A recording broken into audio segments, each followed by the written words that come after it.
Assalamualaikum warahmatullahi wabarakatuh. Terima kasih kepada Ibu Elva yang telah mempersilahkan saya untuk membawakan materi pada pagi hari ini. Sebelumnya, apa kabar ibu-ibu semuanya? Baik, baik, sehat luar biasa ya. Semangat ya, semangat. Sudah sarapan pagi ini? Belum. Nanti kita makan siang ya Ibu Elva. Sebelumnya kita tepuk semangat dulu yuk untuk mencharger semangat kita pagi hari ini. Saya pimpin ya ibu-ibu. Tepuk semangat asyik. Dang dang dang. Ding ding ding. Dung dung dung. Dang dang dang. Ding ding ding. Dung dung dung. Set. Aha aha. Nah. Aha aha. Nah. Aha aha. Semangat. Masya Allah. Terima kasih ibu-ibu semuanya. Tepuk tangan untuk kita semua. Tanpa memperpanjang pengantar lagi ya, langsung saja saya akan membawakan materi. Kita sama-sama lihat di slide. Proyek penguatan profil pelajar Pancasila yang sering kita sebut dengan P5 ya. P5 ini adalah salah satu pembelajaran yang kita sebut kokurikuler. Selain kokurikuler kan kita sudah menjalankan pembelajaran, itulah dia intrakurikuler yang ada topiknya setiap minggu. Kalau kita kan laksanakan di sentra gitu ya ibu-ibu. Kalau ini P5 ini kita sebut dengan kokurikuler. Jangan lupa ya ibu-ibu, kokurikuler. Ada juga yang menyebutkan sama dengan ekstrakurikuler katanya. Ternyata itu beda ya. Ekstrakurikuler itu beda lagi. Satu lagi kokurikuler dan satu intrakurikuler. Insya Allah nanti akan kita bahas lebih lanjut ya. Nah, di sini selain kita sebelum kita melaksanakan sebelum saya membahas, di sini ada kegiatannya, ada 4 ya. Peserta atau kita semua dapat menguatkan pemahaman mengenai esensi pelaksanaan proyek P5 ini di satuan pendidikan. Yang pertama yaitu merefleksikan pelaksanaan proyek profil di tahun pertama sebagai sekolah penggerak. Kalau kita kan di sini sekarang kita di tahun kedua ya. Tahun kedua pastinya tahun lalu kita sudah mengerjakan 2 proyek karena sudah 1 tahun ya. 1 tahun ada 2 proyek yang harus kita jalani. Yang pertama kemarin kita sudah melaksanakan perayaan HUT RI ya, yang semester pertama, yang semester kedua itulah kita yang menanam bayam dan kangkung gitu ya.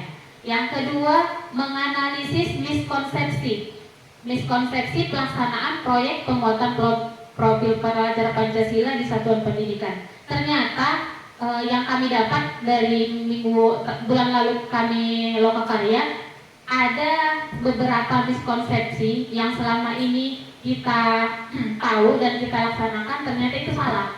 Jadi nanti akan kita bahas selanjutnya.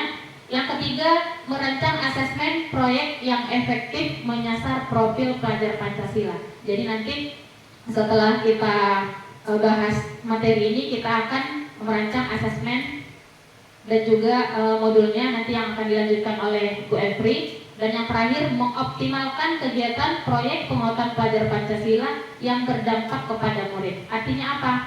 Tahun lalu pasti sudah banyak, mungkin memang sebagian benar seperti yang tadi saya bilang miskonsepsi itu, sebagian sudah benar, dan di tahun ini kita berupaya dan kita berusaha supaya lebih optimal ya, optimal dari tahun lalu. Setuju ibu-ibu? Semangat. Nah, di sini ada kata kuncinya. Proyek penguatan profil pelajar Pancasila perlu dikembangkan secara reflektif dan berkelanjutan untuk mengoptimalkan dampaknya terhadap murid. Pastinya terjadi dampak yang signifikan ya, yang dampak yang baik untuk murid kita. Ini saya skip saja. Nah, di sini ada 4 pertanyaan. Ceritakan secara singkat gambaran pelaksanaan proyek penguatan pelajar Pancasila di tahun pertama melaksanakan atau waktu kita melaksanakan proyek di tahun pertama. Ada tadi sudah saya jelaskan juga, ada perayaan HUT RI dan ya yang menanam kangkung ya. Masih ingat kira-kira Ibu? Masih? Saya minta ada salah satu ya dari kita untuk menceritakan kembali mungkin tentang tema, dimensi dan hal-hal yang kita lakukan pada tahun lalu. Kira-kira ada Ibu-Ibu? Saya mohon ya. Oh, Ibu Sri, boleh. Kepada Ibu Sri. Coba ada slide-nya kan Bu Sri? Silakan. Assalamualaikum warahmatullahi wabarakatuh. Nah, di sini saya akan mencoba menceritakan tentang kelima kita di tahun yang kemarin. Nah, yang pertama, tema dan dimensi yang dipilih adalah bergotong royong dan mandiri, di mana tema yang judul temanya yang kemarin adalah syukuran peringatan HUT RI yang ke-78. Jadi dimensi yang diambil adalah bergotong royong dan mandiri. Kemudian yang kedua, apa hal menarik yang ditemukan selama proses persiapan dan pelaksanaannya? Menurut saya, hal menarik yang ditemui saat proses persiapan dan pelaksanaannya adalah yang pertama, saat bakti sosial ke panti asuhan, di mana anak-anak langsung memberikan infaknya yang sudah dikumpulkan kepada penghuni panti asuhan yang ada, yaitu kakek dan nenek-nenek. Mereka sangat senang dengan kedatangan anak-anak yang berkunjung ke panti asuhan. Semoga dengan kegiatan tersebut anak-anak diajarkan untuk saling berbagi dengan sesama dan menyayangi orang tua. Terus hal yang kedua yang menarik menurut Ana yaitu saat kegiatan gotong royong membersihkan lingkungan sekitar sekolah, di mana anak-anak langsung diajak terjun langsung ke lingkungan sekolah untuk membersihkan lingkungan sekitarnya, di mana anak-anak langsung mengambil sampah yang ada di sekitarnya, terus mengumpulkannya ke dalam keranjang yang telah kita sediakan, dan kemudian kembali ke sekolah untuk membuang sampah yang telah dikumpulkan tersebut. Jadi anak-anak bisa saling bergotong royong dan bekerja sama dalam kegiatan tersebut. Terus yang ketiga, apa saja tantangan yang dihadapi saat melaksanakan kelima tersebut? Menurut Ana, tantangan yang dihadapi adalah karena pelaksanaan kelima pada tahun pertama, di mana tadi tentang syukuran peringatan HUT RI, jadi tantangannya adalah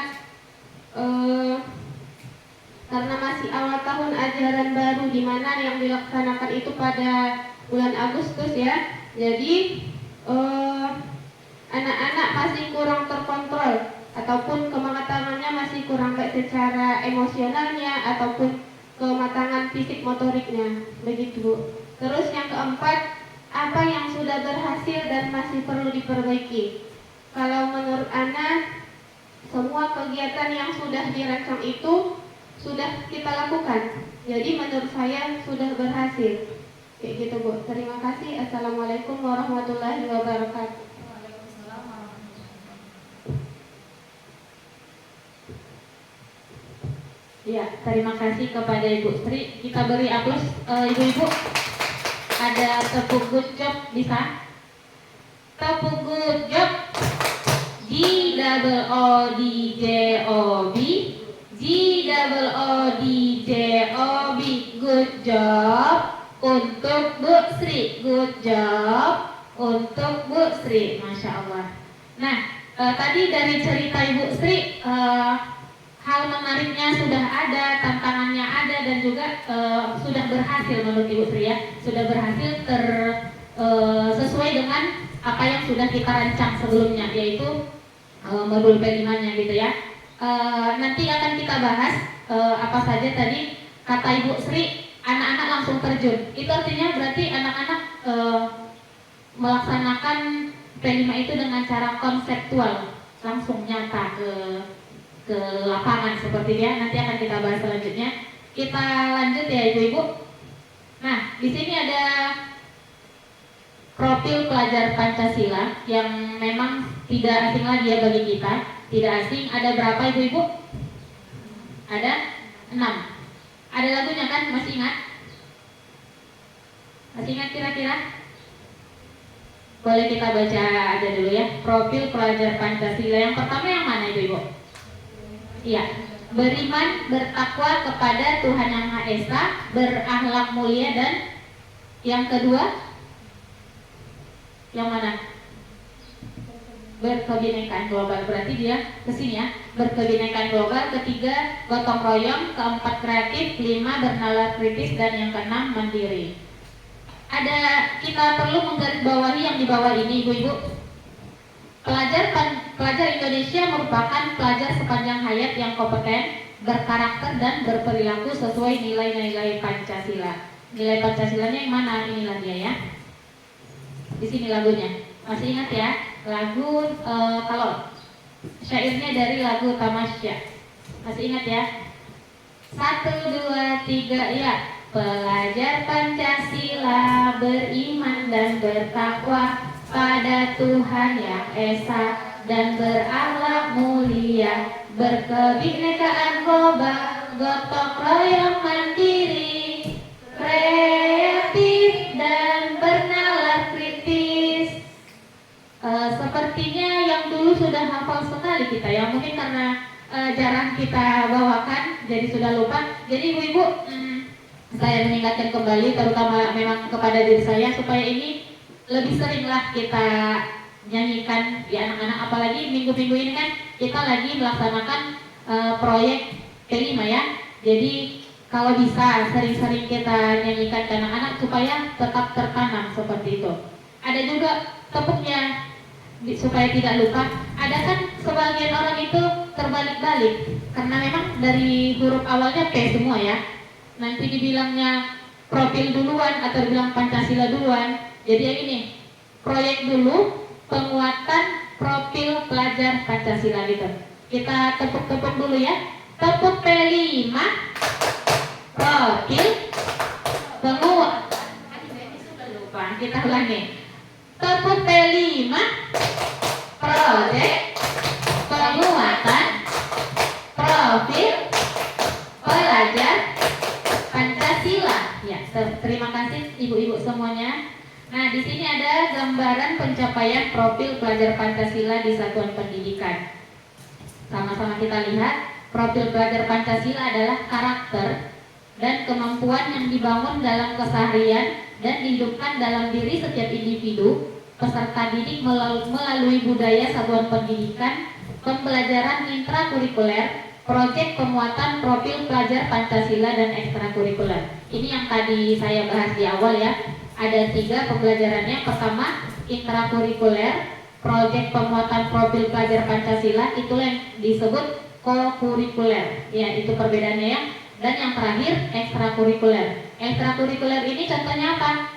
Seperti besok ya. Besok kita akan melaksanakan praktek sholat berjamaah ke Masjid Al-Abror. Itulah yang disebut ekstrakurikuler. Jadi mengingatkan kembali supaya tidak lupa-lupa atau tidak terbalik-balik lagi soal ini ya ibu-ibu. Karena banyak miskonsepsi yang mengatakan ekstrakurikuler itu sama dengan P5. Ternyata berbeda ya. Nah, di sini ada penjelasannya juga. Intrakurikuler itu adalah muatan pembelajaran atau kegiatan atau pengalaman belajar. Itulah yang setiap hari kita laksanakan di sentra ya. Sudah ada topiknya, topik yang kita kembangkan juga, kita buat juga modul ajarnya dan RPP setiap hari. Dan yang kedua, budaya satuan pendidikan, itulah dia yang ini, yang apa tadi, yang P5, dan yang terakhir ekstrakurikuler, yaitu kegiatan untuk mengembangkan minat dan bakat. Bisa juga klub kita yang setiap hari Sabtu ya, setiap hari Sabtu klub menari dan menyanyikan lagu daerah. Itu sudah, insya Allah sudah kita kembangkan di satuan pendidikan kita. Nah, acuannya itu ada 3 ya. Ini kemarin sudah satu ada di tangan saya, yang di tengah ya, yang di tengah, proyek penguatan profil pelajar Pancasila. Ini dari semua fase, dari fase fondasi sampai fase E, sampai SMA semua ada di sini. Jadi kita sesuaikan saja dengan kita. Kita di fase apa ibu-ibu? Ya, fase fondasi. Fase fondasi itu dari umur 5 sampai 6 tahun. Ada di sini. Selain di sini di buku ini ada juga, misalkan ibu-ibu scroll di searching di internet pasti ada, dilihat saja profil penguatan profil Pancasila, itu bisa diunduh sendiri. Dan yang ada juga yang ini profil pelajar Pancasila. Yang ini juga kemarin Ibu Elva sudah bagi kepada kita ya. Ini ada di BSKAP yang terakhir Ibu Elva bilang kan minggu lalu ada. BSKAP, atau lihat saja di Permen 009 tahun 2022 pasti ada. Ibu-ibu boleh lihat nanti. Di situ semua ada acuannya, ada keputusan menterinya seperti itu. Atau ini juga boleh dilihat Kepmen 262 tahun 2022. Kalau saya mencarinya yang itu saja, Permen 009 di situ ada P5 dan 6 dimensi juga ada di sana. Oke ibu-ibu, kita lanjut. Udah ada pertanyaan tentang ini supaya nanti kan bisa kita lebih kembangkan P5-nya. Di sini tadi ya, merupakan kegiatan kokurikuler berbasis proyek. Selanjutnya dirancang untuk menguatkan kompetensi dan karakter sesuai dengan profil pelajar Pancasila. Yang ketiga, pelaksanaannya dilakukan secara fleksibel, artinya nggak mesti selesai dalam 3 minggu berturut-turut, atau tidak mesti selesai seperti itu juga. Tapi kalau kita memang karena kita kemarin merancangnya selesai dulu intra semua baru kurikuler, tidak apa-apa. Tapi tidak ada yang mengharuskan bahwa kurikuler itu selesai harus dengan berbarengan, waktu berbarengan 3 minggu itu selesai seperti itu ya. Ada segi muatannya, kegiatannya, dan waktu pelaksanaannya juga ya, tidak fleksibel ya. Selanjutnya dirancang terpisah dari intrakurikuler. Ini salah satu miskonsepsi kita. Modul kita tahun lalu masih ada temanya di situ kan? Masih ingat ibu-ibu? Di bawah elemen masih ada, saya ingat kita bikin temanya yang kita berpikir keras, apa yang sesuai dengan yang 6 itu. Seperti itu ya Bu Evri, masih ingat ibu-ibu? Misalkan tema kita waktu itu tanaman, apa yang cocok dengan tema P5-nya. Jadi kemarin kita ambil itu yang apa ya Bu Em, bergotong royong mungkin ya, sama yang bernalar kritis mungkin kalau kita akan membuat tentang apa saintifik gitu ya. Saya masih ingat tentang itu. Jadi kita luruskan kembali ya pemahaman kita. P5 ini dirancang terpisah dari intrakurikuler, baik itu dari tujuannya, muatannya, dan kegiatan pembelajaran proyeknya tidak dikaitkan dengan tujuan dan materi pembelajaran intrakurikuler.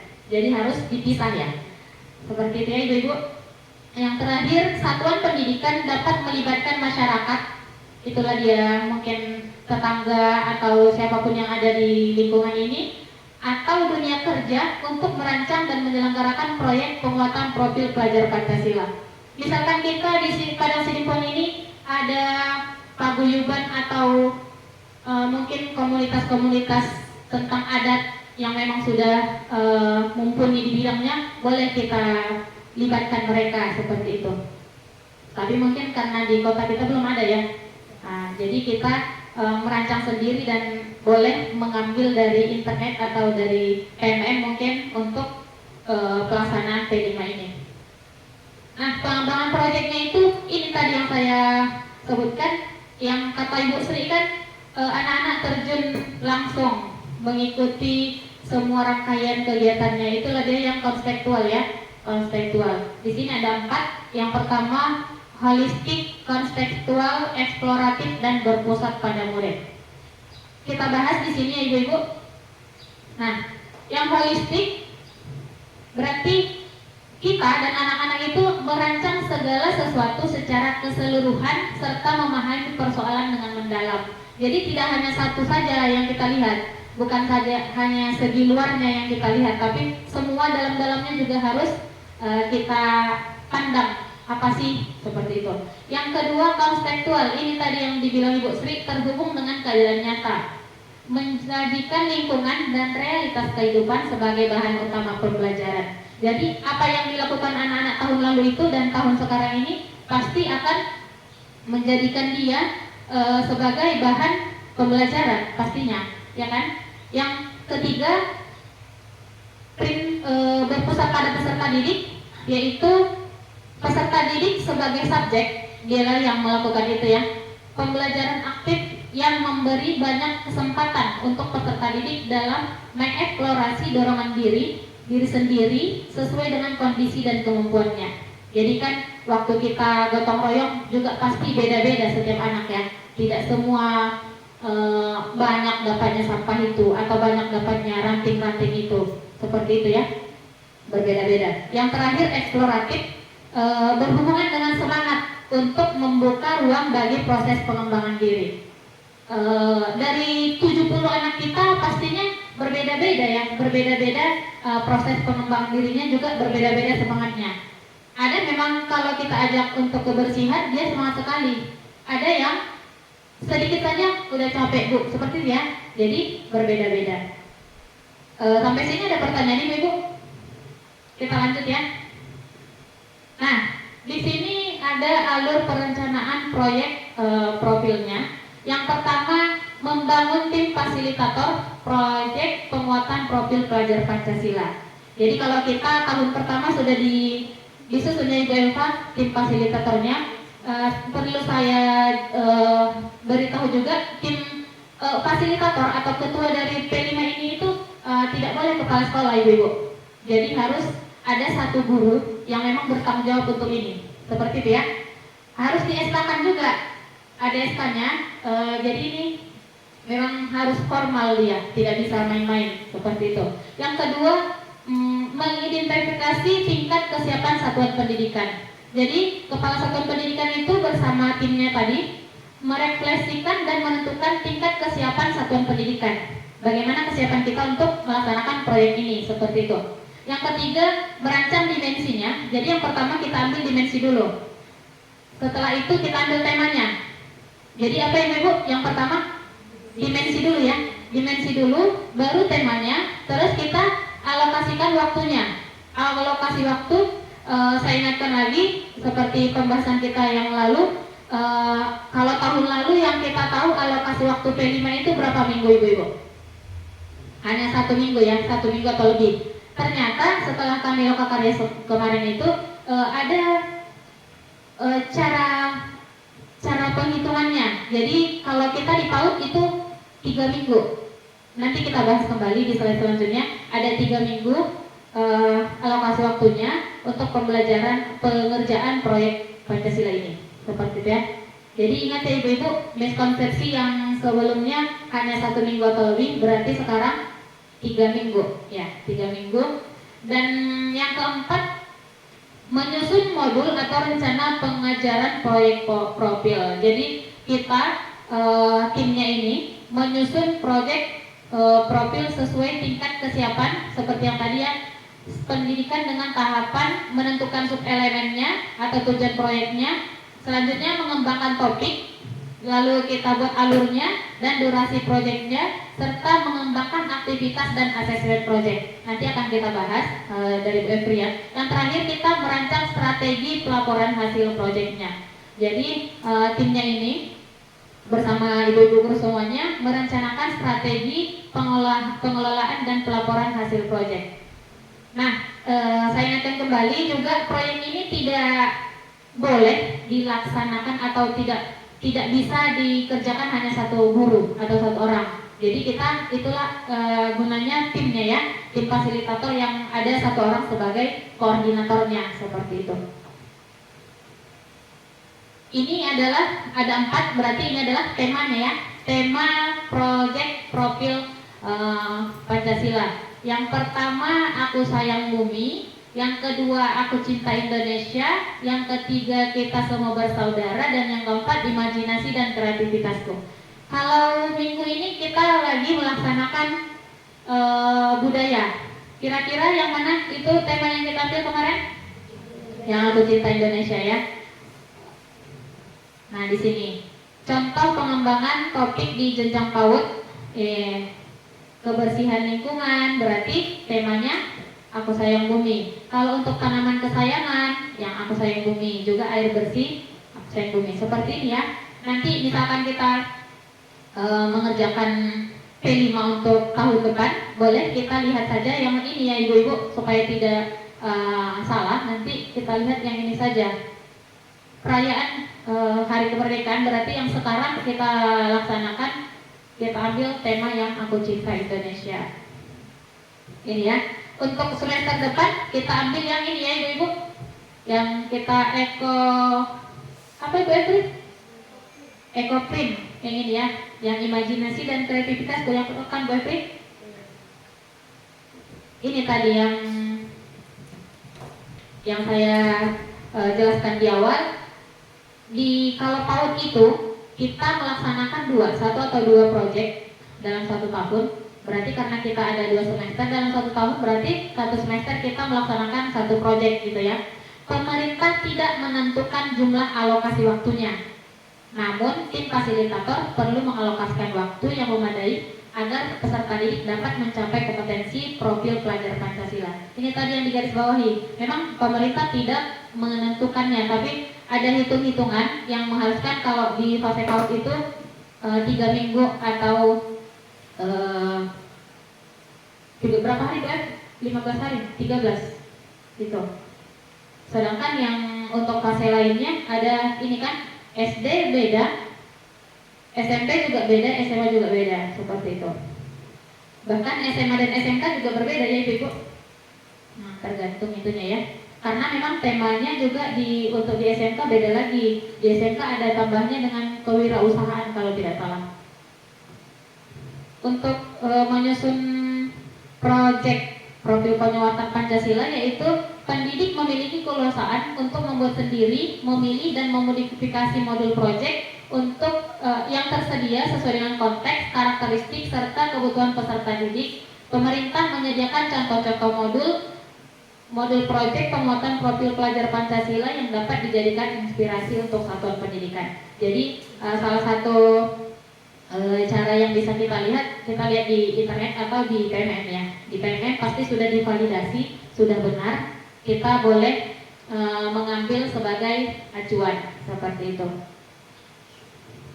Di modul profil pemuatan proyek profil pelajar Pancasila itu di profilnya kita mencantumkan tema dan topik atau judul modul yang sebelumnya sudah kita tentukan ya. Yang selanjutnya kita buat fase atau jenjang sasarannya. Kalau kita pastinya berarti fase fondasi dan durasi kegiatannya. Untuk tujuannya juga kita harus mencantumkan pemetaan dimensi, elemen, subelemen profil Pancasila yang menjadi tujuan proyek profil. Untuk ininya juga komponennya di dalamnya ada aktivitasnya. Berarti harus kita cantumkan di situ alur aktivitas proyek secara umumnya. Harus terperinci semuanya. Juga penjelasan detail tahapan kegiatan dan asesmennya. Untuk asesmennya kita melaksanakan instrumen pengolahan hasil asesmen untuk menyimpulkan pencapaian proyek profil. Seperti itu ya. Ini salah satu contohnya. Yang pertama pengenalannya, berarti mengenali dan membangun kesadaran peserta didik terhadap tema yang sedang dipelajari. Dan yang kedua, kontekstualisasi, menggali permasalahan di lingkungan sekitar yang terkait dengan topik permasalahan atau topik pembahasan. Dan yang ketiga, aksinya. Di sini kita merumuskan peran yang dapat dilakukan melalui aksi nyata. Yang keempat, refleksi, menggenapi proses dengan berbagai karya serta melakukan evaluasi dan refleksi. Berarti di sini ada hasil seperti itu. Dan yang terakhir tindak lanjutnya. Contoh yang kedua yaitu kalau contoh modul kita saat ini yang seperti ini, Ibu-ibu. Yang nggak ada di sini ya. Nanti akan dijelaskan Bu Efri ya. Agak mirip dengan yang ini sih. Ada temukan yaitu mengenali dan membangun kesadaran peserta didik terhadap isu pengolahan sampah. Ini contoh yang tadi ya, yang pengolahan sampah dan implikasinya terhadap perubahan iklim. Dan yang kedua, tahap membayangkan atau alur membayangkan yaitu anak-anak menggali permasalahan di lingkungan sekitar yang terkait dengan topik pembahasannya. Untuk alur yang ketiga, lakukan yaitu mewujudkan pelajaran yang mereka dapat melalui aksi nyatanya. Dan yang terakhir, bagikan yaitu menggenapi proses dengan berbagai karya serta melakukan evaluasi dan refleksi.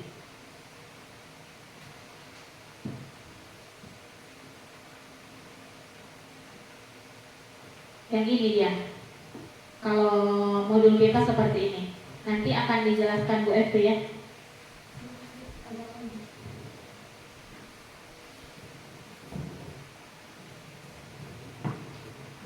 Ini nanti untuk modulnya akan dijelaskan atau dilanjutkan oleh Bu Efri. Seperti ini. Mungkin ada pertanyaan lagi atau tanggapan dari ibu-ibu semuanya. Saya persilahkan.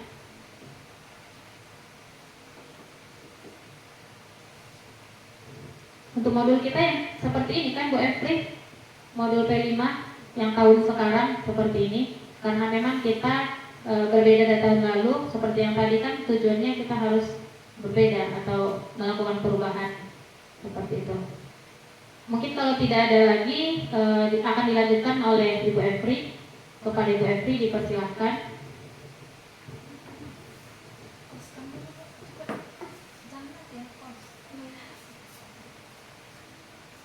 Yang segitiga.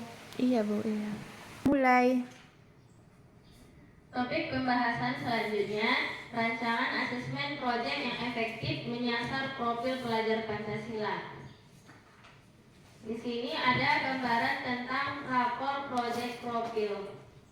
Di sini ada contohnya, identitas sekolah, nama, tahun ajaran, semester, kelas, fase, tinggi badan, berat badan. Jadi di sini kita masukkan elemennya Ibu. Terus di sini di bawah proyek penguatan profil pelajar Pancasila.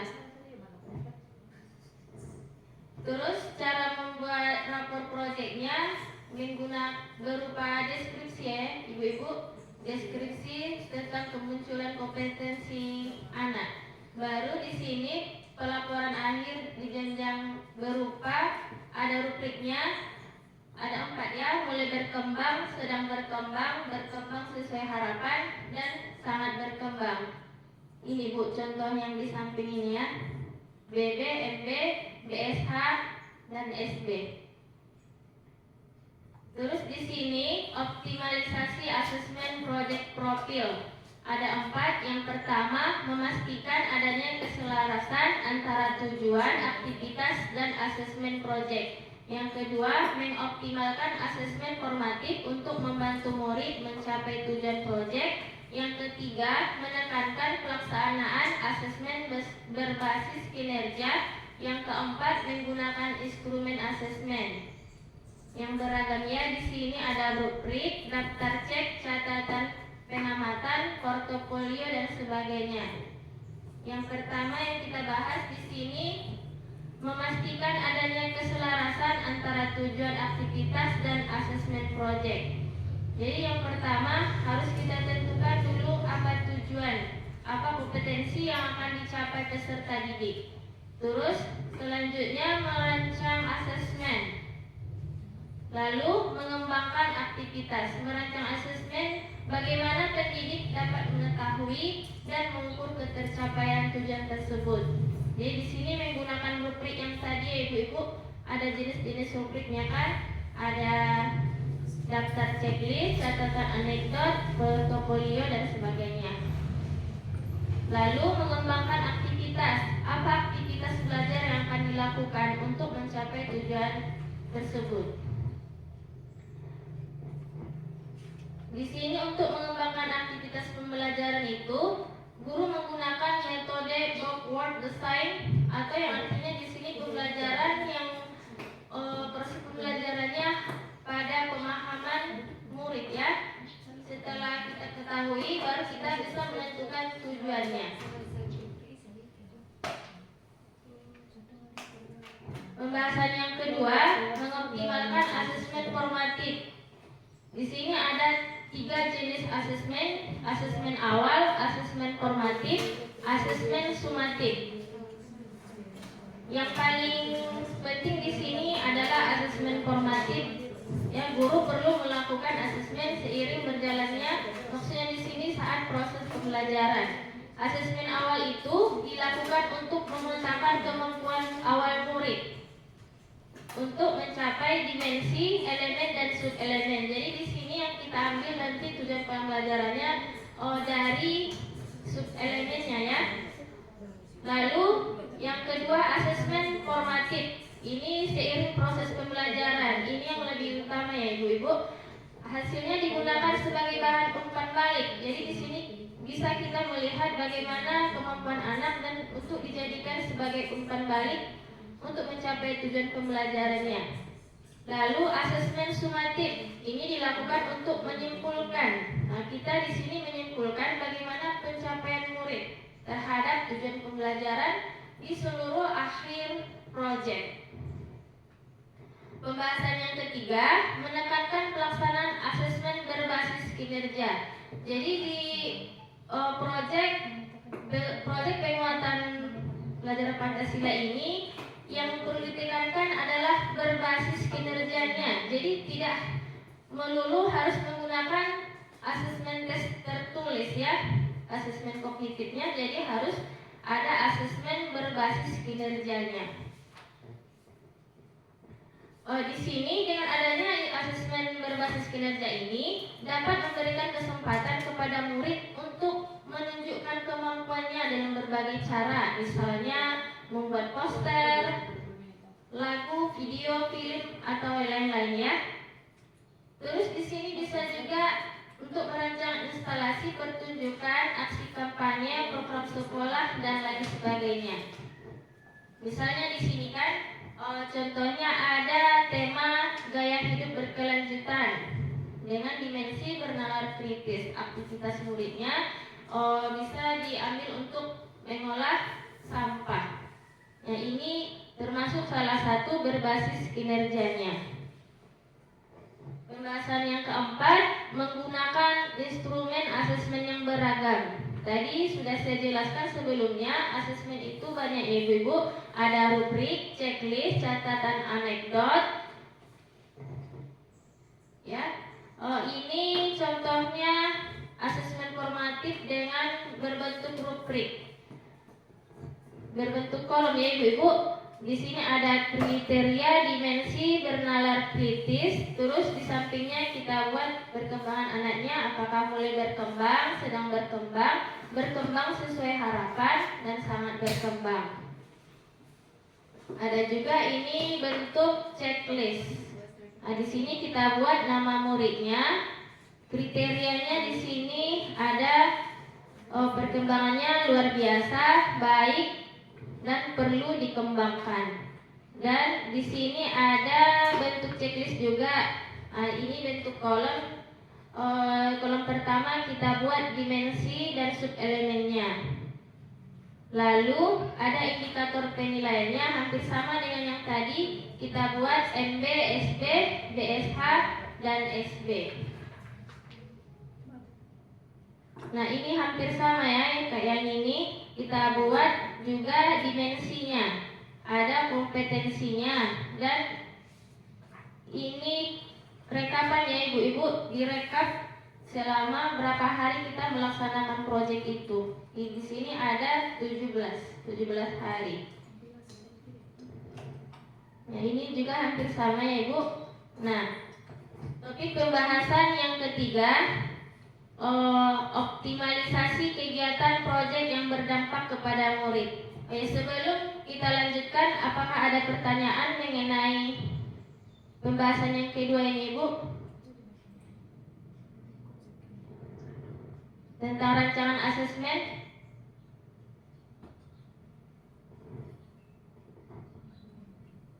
Ada yang mau ditanyakan Ibu? Kalau di PAUD biasanya kita menggunakan asesmen apa Ibu? Anekdot, checklist, ada fotobeseri. Ya. Nah, kita lanjut pembahasan yang ketiga, optimalisasi kegiatan proyek yang berdampak kepada murid.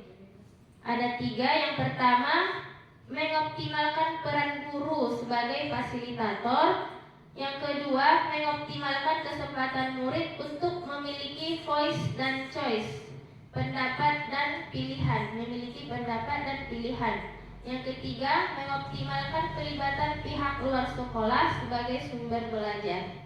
Nah, di sini kita sebagai pendidik, yang lebih utama adalah kita seorang guru yang menjadi tim fasilitator proyek. Jadi kita seorang pendidik, yang pertama kita lakukan adalah merencanakan proyek, ya. Merencanakan proyek itu kita harus melakukan perencanaan tujuannya. Yang pertama tujuannya, alur kegiatan, strategi dan asesmen proyek.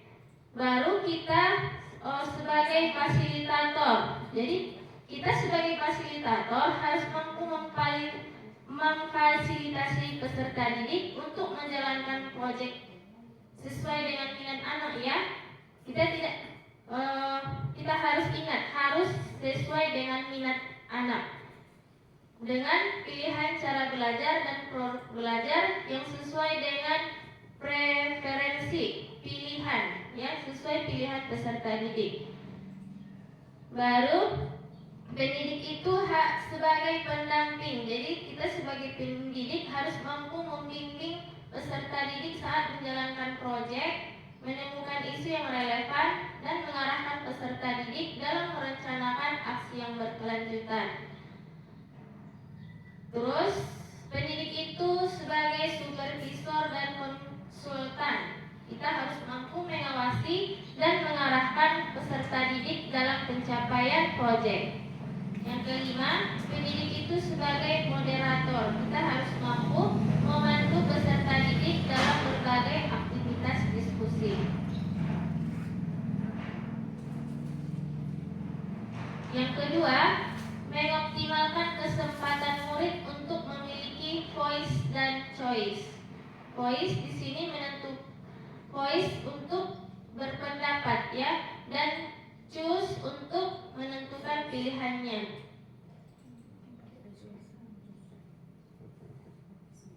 Di sini ada tahapan proyeknya. Yang pertama, kita harus merencanakan proyeknya, mendiskusikan tujuan pembelajaran, menyusun indikator, merancang rencana alur aktivitas, dan menentukan eksplorasi topik. Yang kedua, melaksanakan dan mengembangkan proyek. Melaksanakan dan mengembangkan proyek, menyimak dan memberikan pendapat di dalam diskusi, memilih konten yang akan dipelajari, menentukan cara memahami sesuatu, memilih cara menunjukkan kemampuan, merancang tahap pengerjaan produk, dan merefleksikan proses pembelajaran, menilai pencapaian belajar. Yang ketiga, mengevaluasi proyek. Mengevaluasi kegiatan pembelajaran, merumuskan rencana perbaikan pada proyek, dan merancang kegiatan refleksi proyek. Jadi kalau sudah selesai melaksanakan proyek, kita ada baiknya untuk melakukan refleksi apa kekurangan dari proyek yang kita laksanakan selama ini. Nah, yang ketiga, mengoptimalkan pelibatan pihak luar sekolah sebagai sumber belajar. Seperti yang telah kita laksanakan tahun lalu, proyek Aku Cinta Indonesia. Di situ kita sudah melaksanakan ini ya Ibu. Yang pertama kunjungan ke Panti Jompo. Jadi kita sudah melaksanakannya melibatkan pihak luar sekolah. Nah, jadi anak-anak dilibatkan secara kontekstual, secara langsung. Bagaimana sih di Panti Jompo itu? Nah, jadi itu sebagai pembelajaran untuk anak didik kita. Nah, ada yang mau ditanyakan Ibu tentang pembahasan yang ketiga ini? Optimalisasi kegiatan proyek. Ada yang mau ditanyakan Ibu? Kalau tidak ada, biar kita tanya jawab aja di sini tentang miskonsepsi pelaksanaan proyek penguatan pelajaran Pancasila.